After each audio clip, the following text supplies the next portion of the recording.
Light this bitch up. Waizany ataony ty rehefa mitroapy hita mihitsy mpanao rapy inspi amle mampitapy mavita midepankily amy bampy hip-hop mandra-pafaty izy milaza fa ratsy ty afaka mialina ratsy ty fa tsy midongoky ifenako aty raha mila mandony lah tinirako enona fa za mitady any akafanitsony fa niany fosika dolo mibobaka rima mitobaka ty mandrakizay tsisy teboka ny misiretraretra efa kobaka vo za mandaka ny arato mikobana misy milaza fa hoe maditra ny anaty ny rap iza hoe mavita miteny miritana be tsy mijanona ratsy efa alinany andro halanao ve ny mahita mirapy vo mandalo mitodiky fo za tena lina vo resaka troapy mialona be lava zano mavo misy milaza fa hoe maditra ny anaty ny rap iza hoe mavita miteny miritana be tsy mijanona ratsy efa alinany andro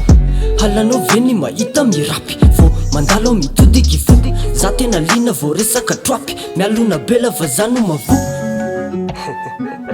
tsisy mialalala zany io fa nsaina mihitsy nefa la ty ve mitapy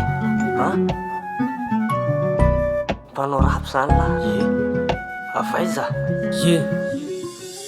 sapandy aveto pire c'est ça miditra dure terme midira fa ampianariko tsara ny atao hoe littérature manoratra mitroka ny natiora amizay mivoaka tsara rehefa enona nadira rehefa manoratra mitroka ny natiora amizay mivoaka tsara rehefa enona nadira za mirepresente madafa tsy quartier tsy ohatrany la miseho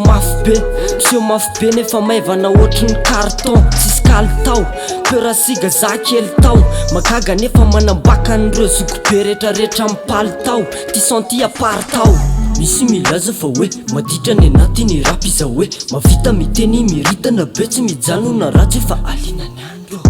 halanao ve ny mahita mirapy vo mandalo mitodiky fo za tena lina vo resaka troapy mialona be lava zano mavo misy milaza fa hoe maditra ny anaty ny rap iza hoe mavita miteny miritana be tsy mijanona ratsy efa alinany andro halanao ve ny mahita mirapy vo mandalo mitodiky fo za tena lina vo resaka troapy mialona be lava zano mavo misy milaza fa hoe maditra ny anaty ny rap iza hoe mavita miteny miritana be tsy mijanona ratsy efa alinany andro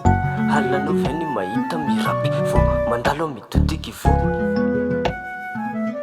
mialona be lava zano mavo misy milaza fa hoe maditra ny anaty ny rap iza hoe mavita miteny miritana be tsy mijanona ratsy efa alinany andro halanao ve ny mahita mirapy